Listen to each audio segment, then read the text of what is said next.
Pernah ada di hadis Muslim, ini cerita di Sahih Muslim. Ada seseorang sedang sujud, kemudian diinjek oleh orang fasik. Saya ulang lagi, diinjek. Rokobahnya, yang diinjek itu rokobahnya. Lehernya itu diinjek sama orang fasik. Kemudian si yang sujud tadi bersumpah, wallahi la yaghfiru wallahu lak. Demi Allah, Allah tidak akan mengampuni kamu. Itu Allah kemudian mewahyukan sama Nabi di zamannya. Wahyunya adalah, man dalladzi yata'alla alayya alla aghfira li fulan. Laqad ghafartu dzunuba wa ahbattu amalak. Siapa yang mencantut namaku dengan menstatuskan saya tidak bisa memberi maaf, sungguh orang itu saya maafkan, dan yang ahli ibadah amalnya tak cabut semua, tak hapus semua. Karena Allah tuh nggak boleh distatuskan sesuai keinginan kita. Kita sedang soleh terus mengatakan orang lain tidak soleh, Allah tidak akan ngampuni. Ngampuni tidak, itu wilayahnya Allah, dan Allah yaf'alu ma yasha, dan Allah berkali-kali memaklumatkan dirinya yaghfiru liman yasha wa yu'adzibu man yasha. Tapi ini kubu sebelah nyifati Allah hanya wa yu'adzibu, kubu sebelah kan gitu. Tidak pernah kalau Allah disifati yaghfir. Bagaimana Allah gak tersinggung? Allah selalu distatuskan yu'adzib.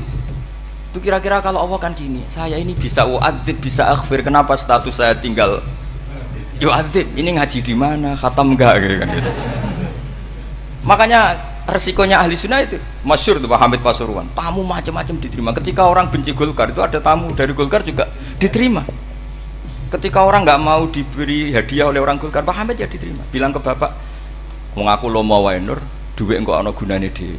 Sing marai rawan hisab itu kan kamu dapat uang nggak jelas kemudian kamu pakai pribadi. Kalau orang-orang soleh kan nggak pernah dipakai, kan aman saja.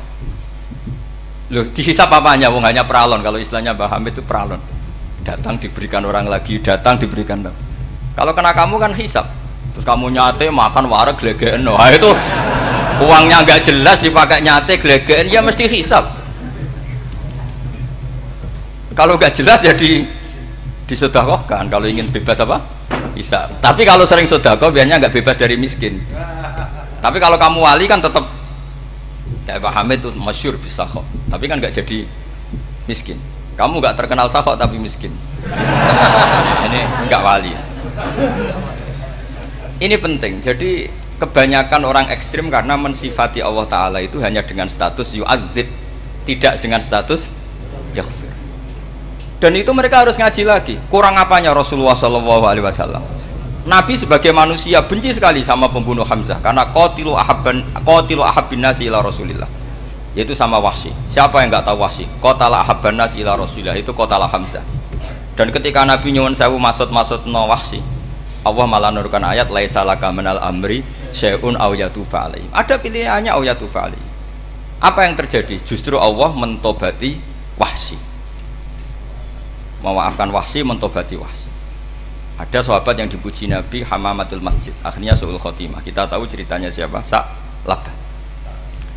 Makanya kata Mbah Mun sering cerita ke saya, banyak orang darani saya itu tidak jelas, kata Mbah Mun, karena saya sama siapa saja baik, sehingga banyak yang nuduh saya itu tidak jelas. Kata beliau, ulama paling jelas ya saya ini, karena masih orisinil, kata beliau. Tapi pakai bahasa Jawa, karena tadi Mbak Idris bilang ada yang MA ya, Madura asli tadi, makanya saya terpaksa bahasa Indonesia tadi. Kata Mbah Mun, ulama paling jelas ya saya, karena saya menyikapi siapa saja baik, karena di hati saya hanya membaca laisa laka minal amri syai'un aw yatuba alaihim aw yu'adziba. Kenapa kamu vonis si buruk? Bisa saja nanti baik. Yang sedang baik bisa saja nanti Kalau nasib seseorang nggak jelas, kenapa kamu sikapnya jelas? Nah, ini orang-orang nggak ngaji itu memaksa orang lain jelas. Ini kubu sebelah pasti salah, ini pasti benar. Wong manusia kok dipasti-pastikan gimana? Kita ini tidak nabi. Kalau nabi maksum pasti benar. Kalau sampean apa? Maksum bisa.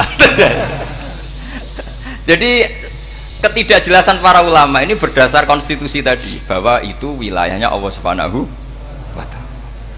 Ini penting saya utarakan. Jadi penting sekali. Jadi orang yang sedang fasik sekarang bisa saja nanti tobat. Yang sedang sekarang soleh bisa saja nanti masalah. Sehingga Rasulullah tetap mengajarkan ya muqallibal qulub tsabbit qalbi ala din. Jadi kalau ngaji itu khatam. Khatam itu begini misalnya ya. Saya pernah ngaji Ihya, belajar Ihya khatam. Bahkan saya punya takrirannya berdasar kitab Ithaf, sarahnya Ihya. Kalau ingin tahu sanadnya sarah Ihya, ya misalnya Gus Idris ini, oleh Idris ngaji Mbah Hamid Pasuruan, ngaji Mbah Dimyati. Mbah Dimyati ini ngaji sama kakaknya Kiai Mahfud Termas. Kiai Mahfud ngaji sama abahnya Kiai Abdullah. Ki Abdul ngaji sama abamnya Ki Abdul Manan. Ki Abdul Manan ini mulazim terhadap Sayyid Murtado Az-Zabidi. Jadi kalau santri Salafiyah ini ya kira-kira tokoh Sabiah. Karena Mbak Idris Sadisa ya kira-kira sampean itu dari pengarang Ithaf itu baru tokoh berapa? Sabiah, masih keren. Turun pitu. Masih kaya lah. Lah kamu kok miskin? Turun ke wolu katanya kan. Jadi nanti kalau masih keren. Itu sampean ngaji kitab kalau khatam, saya ulang lagi kalau khatam. Itu memang ada bab-bab di mana ulama itu harus tegas, harus tafrik bainal haqqi wa bainal batil. Oke, itu bagus. Mana yang hak, mana yang batil kita bedakan. Di bab itu bagus. Tapi kalau nanti kamu ngaji bab tawadhu, lihat di Bidayatul Hidayah atau di semua kitab tasawuf, bab tawadhu itu, kalau melihat kamu orang kafir, kamu melihat orang apa? Kafir. Ini aso ma'akufri, ini maksiat wajar dia kafir. Saya ini muslim kok maksiat. Fadam bi akbah, maka dosa saya lebih buruk. Melihat orang tua, mesti ada aksaru ibadatan. Ini lebih tua, mesti ibadahnya lebih banyak. Nanti kalau melihat anak kecil, ada asgharu minni sinnan, pasti maksiatnya banyak saya. Sehingga terus evaluasi gitu, sehingga nggak pernah takabur. Misalnya di sini, saya ini kan gayanya keren, duduk di atas sampai di bawah. Gayanya tok, hakikatnya sampai lebih sombong karena memerintahkan saya. Jadi panitianya itu, makanya saya merasa tawadhu saja meskipun berdiri, karena hakikat saya ini makmur, diperintah. Panitia ini, penyelenggara ini amir, pemerintah. Kira-kira sombong mana? Itu sekali saya tidak memaafkan finnar itu.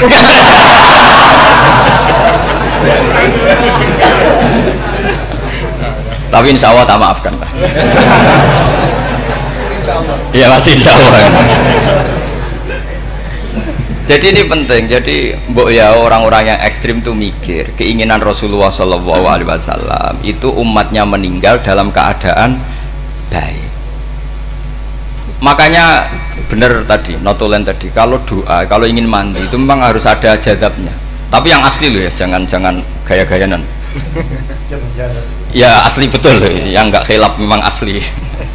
Itu ada seorang wali doa di depan Nabi itu begini, ya Allah, saya harus jadi orang soleh. Allah diharuskan itu kan nggak sopan ya. Ya Allah, saya ini harus jadi orang soleh.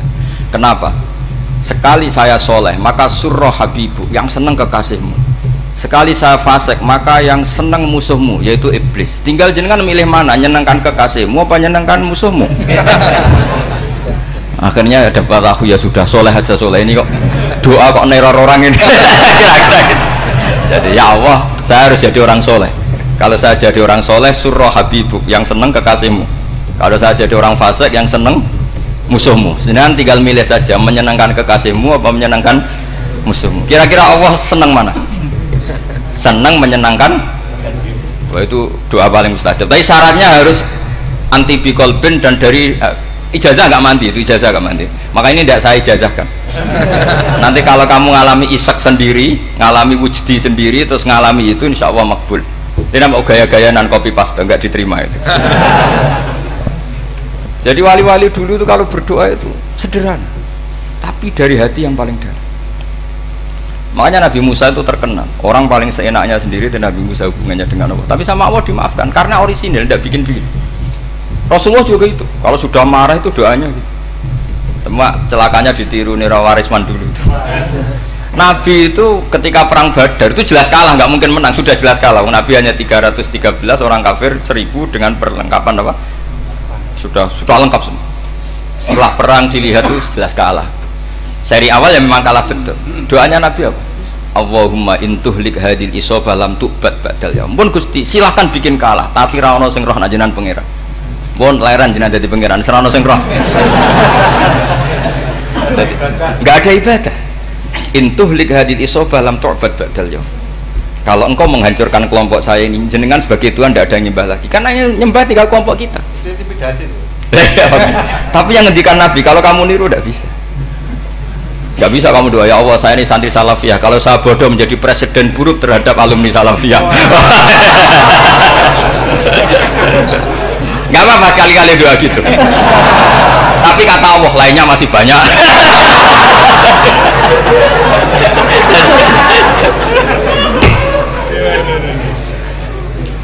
Tapi itu syaratnya tadi harus ada al-wujdi wasima. Jadi makanya Imam Ghazali punya kitab al-wujdi wasima. Karena ada masrob, ada sarob. Jadi wali ngikuti para nabi itu ada masrob, ada sarob. Sehingga perasaannya itu beda. Saya punya sekian contoh, makanya tadi saya bilang di sini yang cerita nanti tak baca Arabnya ya, tabaruk dengan jamil apa kalim. Jadi Nabi menyontohkan gini ya, hubungannya Nabi dengan umatnya itu kata Rasulullah ibarat orang punya unta atau sapi yang susah, yang sarodat itu berat. Kalau bahasa sini apa begitu? Yang larat ya Pak? Melayu. Terus orang-orang lain ingin membantu, kubu sebelah ingin bantu, tapi ketika mereka ingin bantu malah unta ini tambah lari karena asing. Semua selain pemiliknya ini kan bagi unta itu asing. Jadi mau dibantu ditangkap tambah lari karena ini orang asing semua.